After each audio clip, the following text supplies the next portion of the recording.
Okay, everything seems to be working. Hi everyone, so I'm Stef Hamelink, as Thomas mentioned, and today we will be talking about the official ultimate guide on making strategy mistakes. Or let me get this clicker. How I fuck up strategy. I'm Stef Hamelink, I'm a brand strategist. A little bit about myself, not too much because I don't want to bore you. So I started Oli back in the day with my brother, who's also here. It was about 10 years ago and was named Cloud Studio back then. We were kind of like your typical full service agency. We did anything for everyone, basically, and very cheap. But then we learned after a decade of doing design and marketing and branding, we started understanding what was really about.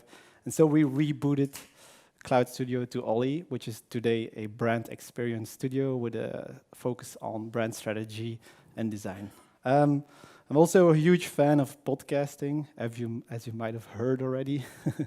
And I have the Let's Talk Branding podcast, which was really like a starting point for me that fueled my journey in understanding brand strategy because I didn't know what people were out there or what knowledge was out there. So I just started asking them and interviewing them. And so that's the Let's Talk Branding podcast. And then recently with Bitte, that's his nickname, I started the Opgemerkt podcast, which is really a lot more just like casual fun, but it's also a lot of interesting stuff about branding and marketing. Let's get back to the topic. So before I can talk about my mistakes in strategy, I think we need to have some kind of common definition of what strategy is. You might not agree, of course, but let's try. So as Thomas mentioned, all of you here, I don't know in what types of strategy you are. Maybe you're not in strategy, but we all know there's a lot of strategy, brand strategy, marketing strategy. Maybe there's marriage strategy. I don't know who does that, but might be interesting actually. So what is strategy? I think this is a really good definition. It's by Mark Pollard, who's a brand strategist. So strategy is an informed opinion on how to win. There's a couple of components to that definition. I'd like to break it down. So first off, informed. It's not just an opinion because I think we know on social media, everyone has an opinion about anything. And that's fun, but it's not really strategy. It's just having an opinion about something. It might be at your local soccer team screaming at the field about how they should be more offensive or defensive. But if it's not really informed, it's just an opinion. So informed means you need to understand who the competitors are, who the customer is, like understand your client, understand the category you're working in. So that's a really important component, of course. It's also an opinion. It's not science in the literal sense. It's not just data that you talk about. It is an assessment of risk. Strategy is not just saying, this is the ultimate way forward and we know 100% for certain it's going to work. That's not the case. So it is an opinion. You need to realize that you and the client together have some form of belief together that this will work. So strategy is never 100% safe. And of course, this may sound a bit Gary V-ish, but it's true. Strategy is about winning, of course, because just having an informed opinion about something to lose, that might be good, but that's not a solid strategy, I mean. So winning is really important. Even, for example, Sun Tzu, which is like the OG strategy book, if we can say that, is really, sometimes you can let go of one battlefield, but you're never planning strategy to lose the war eventually. So that's really important, I think. So that was the definition.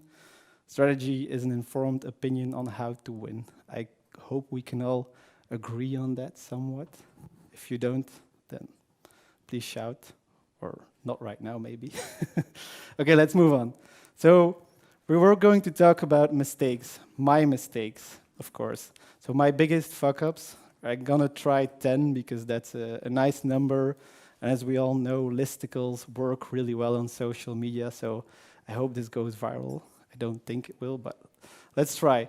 First, the first mistake is me, myself, and I. So what does that really mean is it's thinking that the strategy is about your opinion, about your assumptions about the project.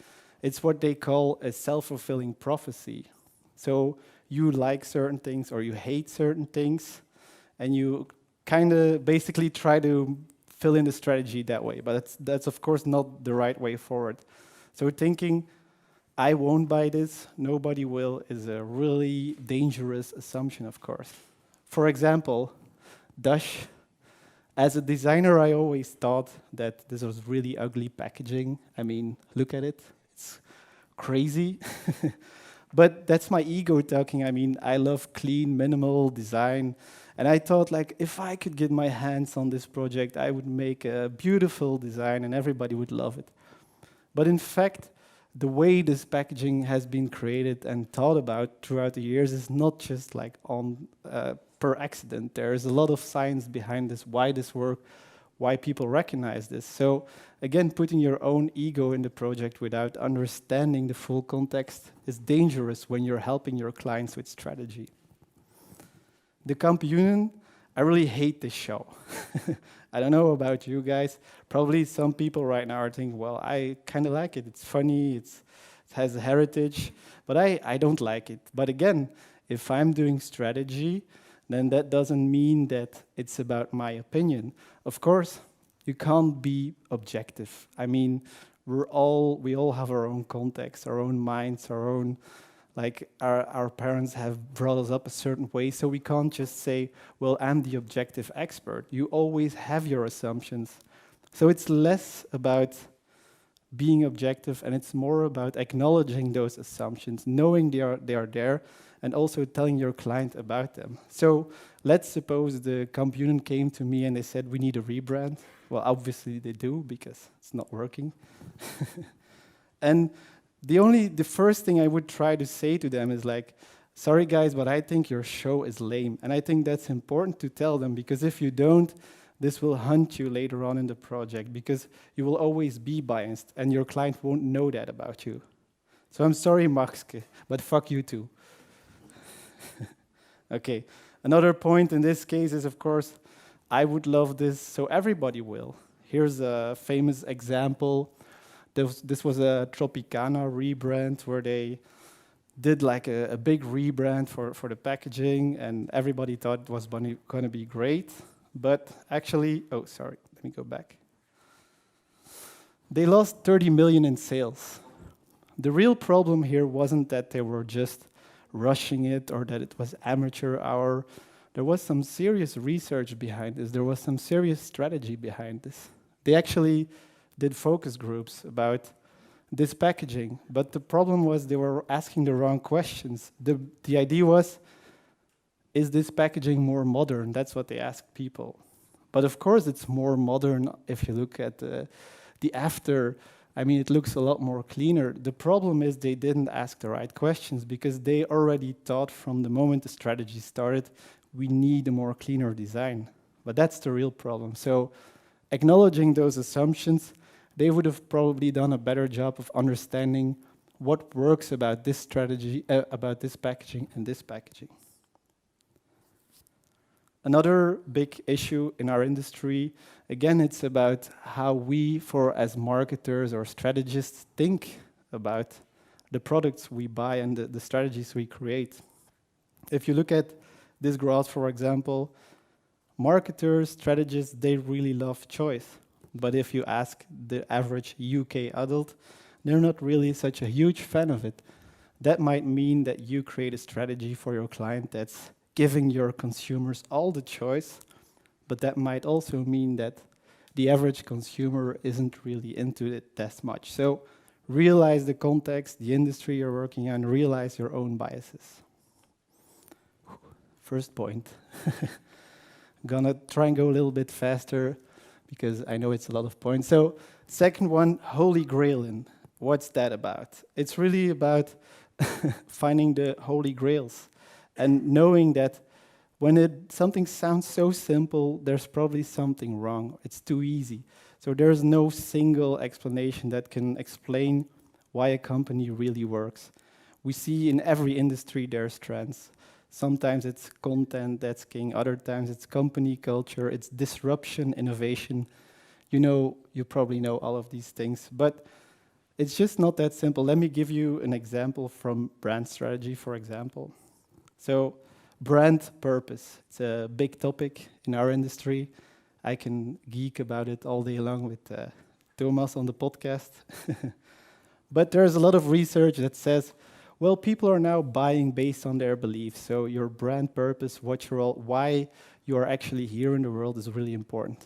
And that might sound really good, and it might sound like it's logical, but actually, if you look at science done well, if you let people range why they are buying, so the factors that are deciding how they buy, you see that, for example, in this research, the company's environmental or social stance is really not that important. So again, brand purpose isn't a bad thing, but if you use it as the Holy Grail, as the only way you think your brand will win, you're probably going to have a bad strategy.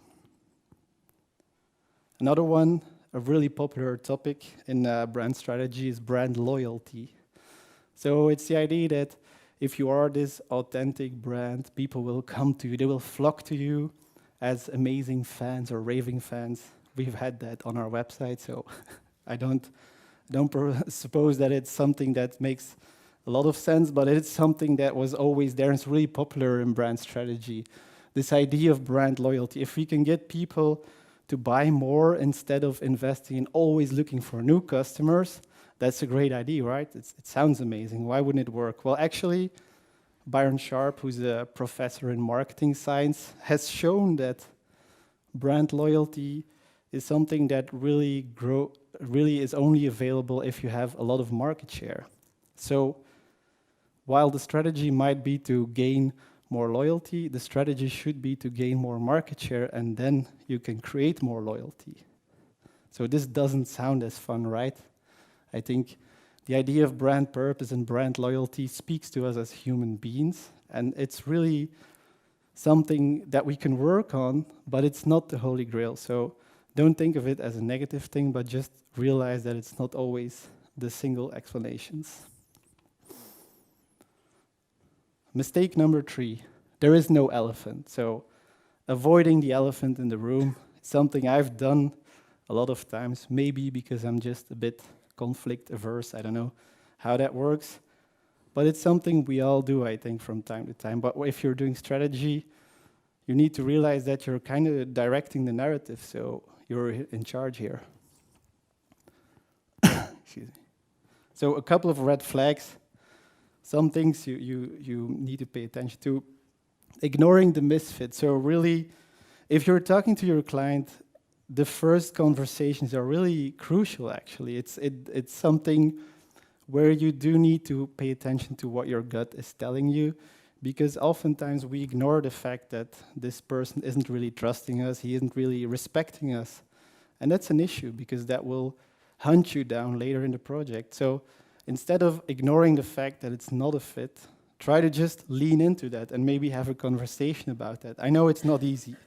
I'm not one to talk about this because I ignored it many times. But nowadays, I try to be more mature about it. And if we're in a meeting, I try to address these issues.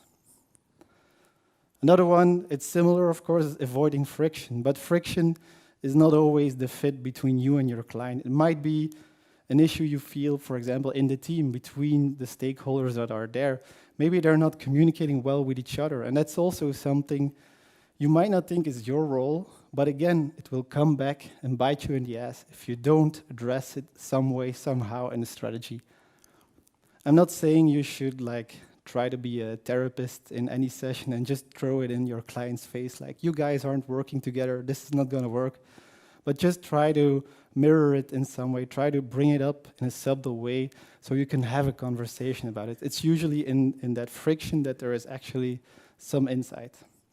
And postponing, of course, is somehow a logical consequence to this all. If you feel there is something going wrong, oftentimes what you do is you try to postpone it to another meeting, or you just hope it will magically disappear, but trust me, it won't.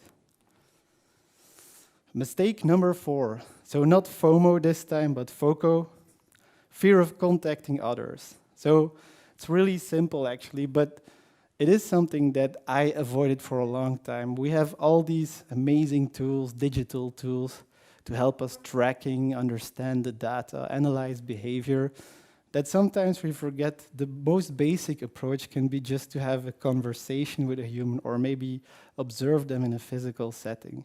Now, I know that's not always applicable for purely digital software or whatever, but sometimes having conversations with users or humans, as we like to call them, it can be really helpful and give you juicy insights that you could never find if you just stick to behind your monitor. So I think contact others is really important. Another one, double checking might sound like it's enough. I mean, that's already something a lot of people don't do. They just they go on the brief and that's it. But when you're in strategy, I say double checking is really not enough. You need to look at what kind of data are you getting? What kind of inputs are you getting? A lot of times we start with the client's brief, and that might be enough if you're just trying to follow on that. But if you are talking with your clients about the future of their business, it might not be enough. So I think triangulation is a fancy word, but it's really just trying to look at what data points you have and trying to make sure you have enough. So let's say you have these interesting conversations with customers and you find out this amazing insight. That's really cool. And you might call it a day. You might say, well, that's the strategy. The issue is really that that insight may be not enough. I mean, you might have a sample size that's too small and that skews the data. So look at, for example, do a quantitative survey. Make sure that this insight is found back in other data points. Look at industry reports. Of course, you might not find the same insights. It might be a little bit more nuanced, but again, that's what strategy is about. It's an assessment of risk. So if you find this insight and you can triangulate it and explain your client as that this might be a tangent, then at least you have the same understanding. So this is a quote by Robert E. Rubin, Secretary of State, something, I don't know. Again, it's about the idea of, once you've internalized that idea of there is no absolute truth, then your strategy is really about trying to find out as much as possible so you can at least try to deal with that risk. We're halfway there, well, past halfway, so getting along. Missing the point. So, of course, we can miss the points in many ways. I think especially when we're starting to work with data. For example, I'm not a scientist at all. I actually really a little bit chaotic.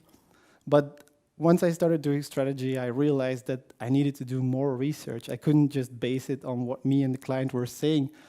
So I started looking at data, but of course looking at data is not such an easy thing. You need to think about a lot of things. So for example, vanity metrics such as bounce rates are really interesting. I mean, a bounce rate, you can learn a lot from that. It's like when a visitor comes to a page and then he leaves that page going back to Google instead of clicking through to any other page. Correct me if I'm wrong. But a bounce rate, the issue is, for example, industry standards say, well, your bounce rate needs to be low. Okay, sounds great. But actually, it depends on the goal of what you're trying to do. For example, you might have a page where you want the user to have all the information, and then after he's done, he's just gone. I mean, that could be a really high bounce rate. Your goal could be 100% bounce rate, as a matter of speaking. So again, think about this context and don't just present vanity metrics. Our good friends at Fox, of course, a beacon of journalism and neutrality, as you all know, they're really good at misrepresenting data, but it's really important to not just take facts as they are, just look at what's really happening. For example, they magnified the y-axis here, just to make a point.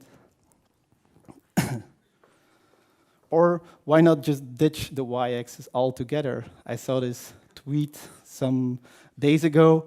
Actually, it doesn't make sense once you really start looking at it. I mean, between the car and the man on the moon, there were no technological inventions whatsoever. So a beautiful point if you want to make it like that, but if you want to use this in your strategy, this would not be a proper source, of course. So always look at these labels. Another big issue is correlation versus causation. So it's not because ice cream sales are going up that shark attacks are going up. It's actually because of the hot weather. Both of these things are happening. But again, you might look at this data and say, well, if we put more sharks in the sea, we'll have more ice cream sales. That might be a really good strategy. Not for sure, though. Another great example of good statistics that don't deliver you any real insights. This is a small example I wanted to share. So a couple of months ago, I was working on a case with a client, and they had a really disruptive pricing model. So I started doing interviews with their customers, and we had some really great feedback. People were really excited about their service. They said, well, it's really great. He was really authentic. He was really transparent. We really loved working with him. Well, this was really good. We were really happy. But actually, sometimes we need to look at what's not in the data, what's not represented. And what was not represented in this case was that nobody mentioned the fact that they had a disruptive business model. They had a disruptive pricing model, but nobody noticed. So that's a huge thing to work on. And if you just said, well, the reviews are good, congratulations, let's move on, you missed the point again. Mistake number 7, strategy that isn't actionable. So you know, strategy is just a bunch of words on paper if you don't have any execution, of course, that we all know. But so strategy is tactics then, right? Well, not really. Strategy is a guiding policy, but it's not the actual tactics. Let's take this fictional case. It's called Boo Boo Burger. And let's say we've done our research. We know what the customer needs are. We know what the competitors look like. We know what the industry looks like. So we defined this strategy. We know that Boo Boo Burger is a less meat, more fun approach. It's a positive attitude. There's no judgment. It's about loving animals, all this stuff. It's fictional, so don't worry. One of the tactics might be to have a children's farm on the parking lot. Might be a great idea. You get families there, they all see it's about loving animals, and it's not about spreading any negative message about people that eat meat. It's just about saying, look, we love animals, happy to join. So that might be a great tactic. Boo Boo Burger, go. Sorry. Boring Burger is another case, but here the strategy is not well defined. There isn't any good competitive analysis. We don't really know what the customers want. We just know, well, it's gonna be, let's say, quality burgers, crafted burgers, any type of that generic stuff that's actually just copying the competitors. We know we want to sell burgers. If you give this briefing to a team, you might get 100 tactics idea or 1,000, but like what is really relevant to the strategy, it's really hard to define. So let's say this would be the Boo Boo Burger case, where we still get a lot of tactical ideas, but they're all in this strategic safe zone where we actually relate it to the insights we got. Otherwise, it's just tactics for tactics' sake. So this might be our boring burger, wow, alliterations, boring burger case. Almost there. So Fluff and Buzz, two interesting family members. Let's start with Buzz. So buzzwords are an amazing thing. I mean, it makes you sound like an expert, it makes you look like an expert, and you can use it in front of your kids and they won't understand you. It's easier than learning French, right? So the big issue with buzzwords is really, there's a couple of things. First, you're setting some sort of expectations for your client, because he might expect something different from the word strategy than you. He might look at the word authentic and think something completely different. He might think, well, all millennials think like this, and you might think, well, I'm a millennial, I hate the comp union, for example. So it's really hard to to use these words because you're actually creating distance between you and your client. So think about it when you're using buzzwords, like are the expectations I'm setting here? Fun fact, we have a buzzword beer tonight developed by Ollie, so by me and my team. If you want to grab one after this and have a talk about disruptive, holistic storytelling millennials, by all means, go ahead after the talk. You can grab some beers and we can have a conversation about it. The funny little nephew of buzzwords is called fluff, and it's one of strategists' favorite things.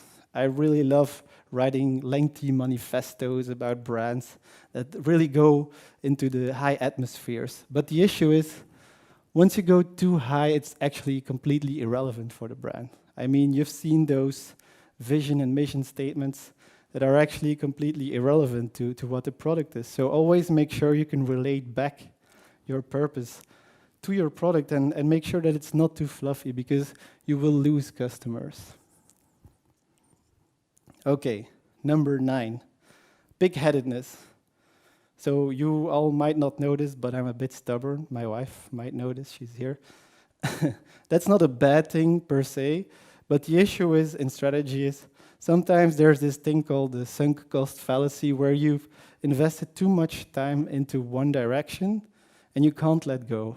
I've been there many times where I found these insights that I thought was like, this is the best insight I can possibly have, so I can't let go of this direction. But maybe it's a competitor you've missed, maybe it's some expert, maybe it's a customer's opinion that you didn't hear. But sometimes you need to let go of this direction because if all the signs are there that it's time to let go, then you can't be that stubborn and you need to forget the time that you've invested in this. So be open and know when to pivot.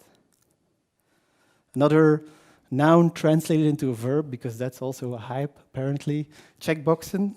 So checkboxing is about using the same frameworks over and over again. That's also something we love to do as brand strategists, is have frameworks. There's a lot of pyramids and weird looking shapes that we use to define a brand. And it's all really great. I mean, these are helpful tools, but the issue is once you start just duplicating your brand strategy deck and just filling in the words again, you're gonna run into trouble because not every framework is a solution for every strategy. So I say use these as like primers to start your thinking just when you're a bit lazy, you had a bad Monday morning.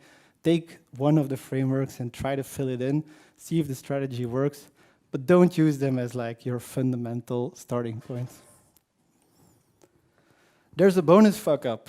So I couldn't keep it under 10, I'm sorry. The last one is meh. So what does that mean? It's when you've done your strategy and you look around in the room, everybody's looking at you and it's a bit like, well, yeah, okay, cool, we get it. Or maybe we thought that we already knew this stuff.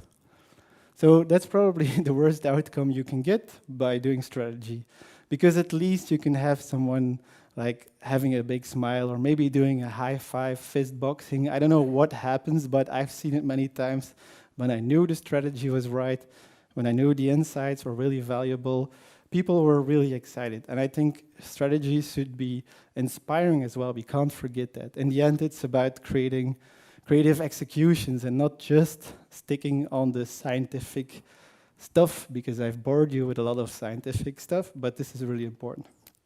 I like to think of it as a fellowship of the strategy, where at the end of the strategy you have this feeling that you and your client have this little, dirty little secret. You know how you're gonna change the world and attack Mordor, but nobody else knows, but you understand, and your clients understand, and they trust you with it. I think if you can create that feeling, you did something right. So, a few takeaways to wrap it up. Embrace friction. Always know when there's something wrong. Don't be afraid of it. Talk about it. Understand your own assumptions, your own biases. That's really important. Embrace complexity. If it sounds too simple, it probably is. Talk to others and be open to new disciplines, new ideas. Just some small plugs. Let's Talk Branding. Follow me on Twitter, Instagram, wherever. Listen to the podcast. And Ollie, of course, check it out if you want to.